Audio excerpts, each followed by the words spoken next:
His McLaren is not as fast on the straights as the Williams. It adds to his frustration.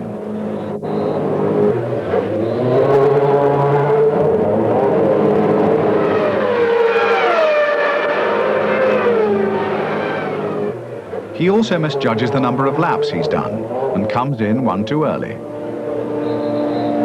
No, it makes a difference. Lap or not? No, you didn't. This was your last lap. You should have gone through. And not that it makes a difference, because it wouldn't have a difference. You wouldn't. I don't know if you could do a 22.0. I don't believe so. Maybe not. Fine. Maybe yes. Yes. Because I back off.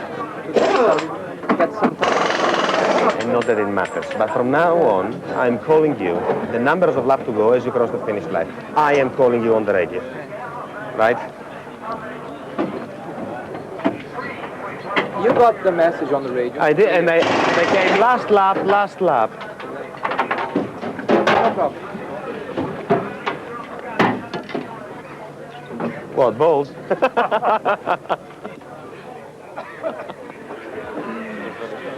You feel it? Oh, was it just slow coming lap. down in? Slow lap, because I tried to bring down, and then go. and go. So.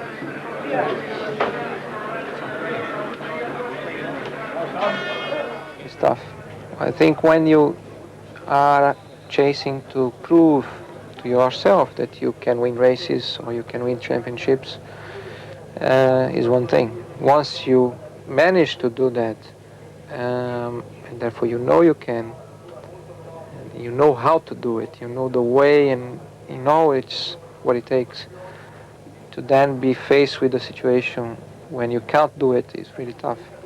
Especially when you know you are in a good team that has got the resources and know how to do it well, even better than you because they did more times than you. It's tough to take it.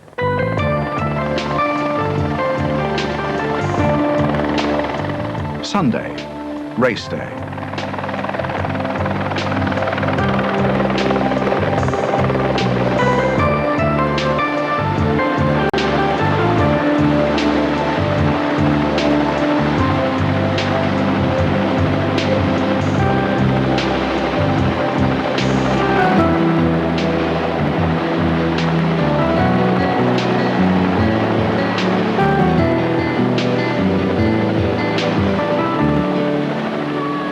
First stop, another briefing.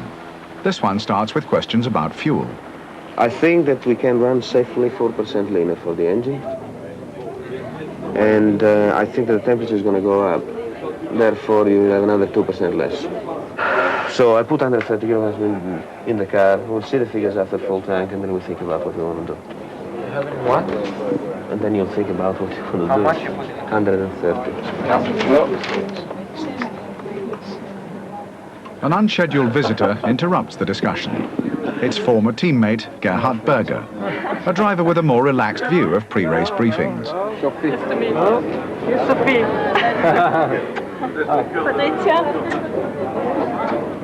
Patricia. You got about to go? Yeah. Only me. Okay. From wherever you're testing, and then we try to work out. Yeah. But if you remember, just Friday, Saturday, Sunday. Okay.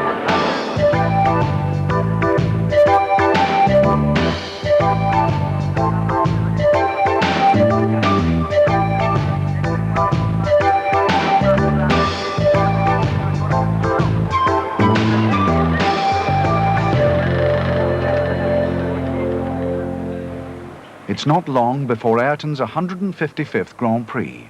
Now, all his concentration is on the task ahead. You gotta have good awareness of the danger you are all the time, the risks you are exposed to.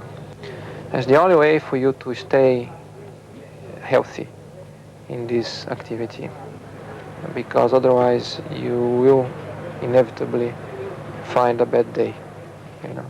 So naturally, as the time goes by, the more experience you get, the more learning you do, the better judgment you have over critical situations.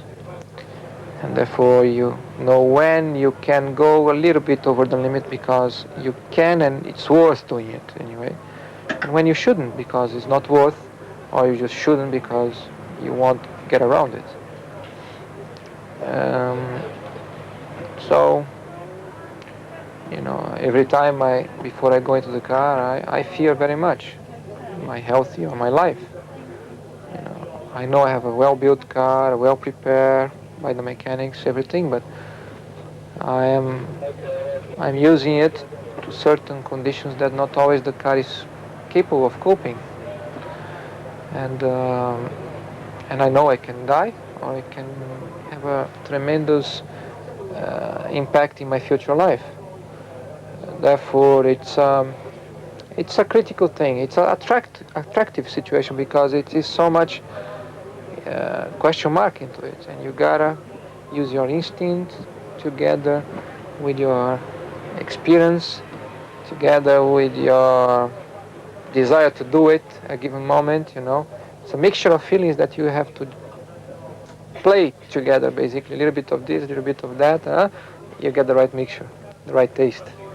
And so it's a challenging thing to do, but at the same time, you gotta be well aware of the danger you're exposed to. Otherwise, you won't get through the end of your career.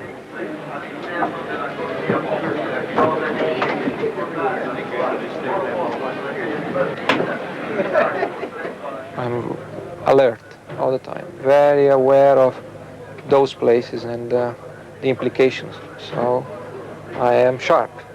You gotta be sharp. You can't be indecisive. You have to be spot on. And it's something that the consequence is your life. Therefore, there is no compromise.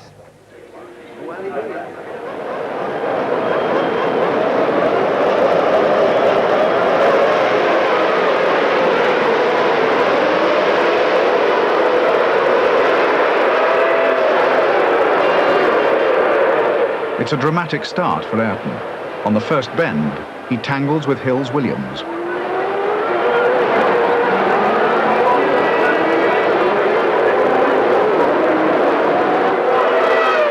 Over the years, Ayrton's aggressive style on the track has intimidated many. His driving is as uncompromising as everything else about him. Fellow Brazilian Nelson Piquet even called him the Sao Paulo taxi driver. On this occasion, he's come off worse and dropped from 4th to 10th place. Over the next few laps, he works his way up to 8th, behind Martin Brundle's Ligier. Then on lap 9, he makes a rare mistake.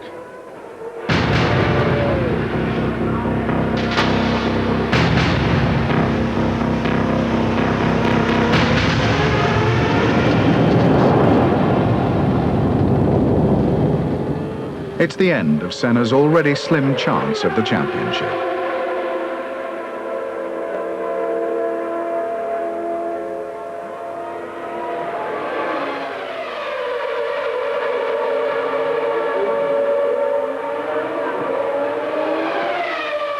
The most difficult I have continuously is just incredible desire to win and to do my real best, and that is as strong as today as it was 10 years ago when I started Formula One.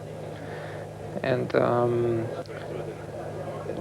the difference only from 10 years ago is that I know today I can do it because I won 3 championships with McLaren, many races, being very competitive in all kinds of situations that you could be in. So I know that I can do it as a matter of results, knowing sometimes that you just cannot do it because it's outside your control for technical reasons or whatever is really tough.